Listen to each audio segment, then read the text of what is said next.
बिहार वासियों के लिए एक बड़ी खुशखबरी सामने आई है। खुशखबरी ये है कि बिहार के 6 शहरों में एयरपोर्ट खुलने जा रहे हैं। जी हाँ, बिहार की राजधानी पटना में मंगलवार 17 जून 2025 को नीतीश कैबिनेट की अहम बैठक हुई।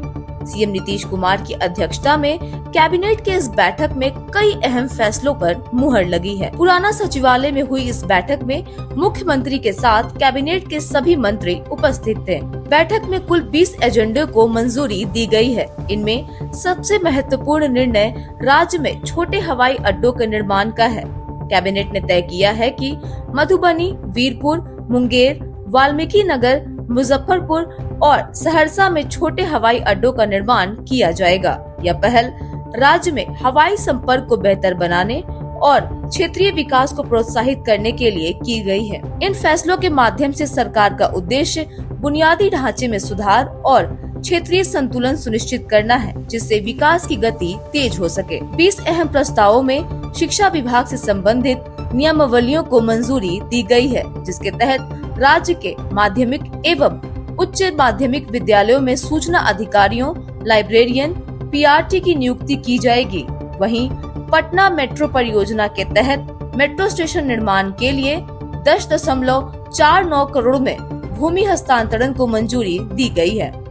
खेल विभाग, राजस्व सलाहकार समिति, होटल निर्माण, इन बिल्डिंग टेलीकॉम सुविधाएं और उड़ान योजना के अंतर्गत 6 छोटे हवाई अड्डों के विकास को भी हरी झंडी दी गई है। मधुबनी, वीरपुर, मुंगेर, वाल्मीकि नगर, मुजफ्फरपुर और सहरसा में छोटे हवाई अड्डों को विकसित किया जाएगा। उड़ान योजना के तहत इन्हें छोटे हवाई अड्डों के रूप में विकसित करने के लिए एयरपोर्ट्स अथॉरिटी ऑफ इंडिया, नई दिल्ली एवं राज्य सरकार के बीच समझौता हुआ है।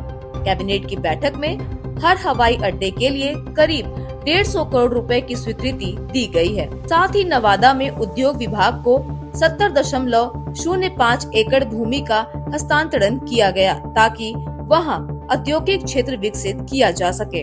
बिहार राज्य विद्यालय परिचारी संवर्ग नियमावली 2025 को स्वीकृति दी गई है, जिसके तहत शिक्षा विभाग में लिपिक और परिचारी संवर्ग के 50% पदों पर अब अनुकंपा पर नियुक्ति होगी, जबकि 50% पद सीधी नियुक्ति से भरे जाएंगे। साथ ही राज्य मंत्रिमंडल ने चना, मसूर और सरसों का न्यूनतम समर्थन मूल्य निर्धारित कर दिया है, जिसके तहत चना के लिए 5,650, सरसों के लिए 5,950 और मसूर के लिए 6,700 होगा।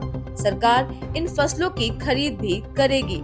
इसके अलावा इस मंत्रिमंडल की बैठक में बिहार पुलिस के अंतर्गत गठित स्पेशल ऑक्सिलरी पुलिस में बहाल किए गए भारतीय सेना के सेवानिवृत्त सैनिकों के कार्यरत बल 1717 की अनुबंधन अवधि को भी विस्तार देते हुए विस्तृत वर्ष 2025 से 2026 तक कर दिया गया है।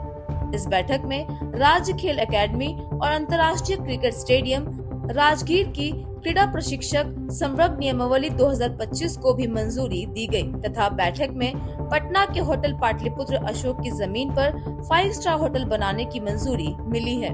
यह प्रोजेक्ट जन निजी भागीदारी PPP मॉडल में होगा। वहीं सूखाग्रस्त क्षेत्रों के किसानों को राहत पहुंचाने के उद्देश्य से 5 प्रमुख नदियों सोन, गंडक, कोसी, मोरहर और पुनपुन के फिर से अध्ययन के लिए 2.58 करोड़ रुपए की मंजूरी दी गई है।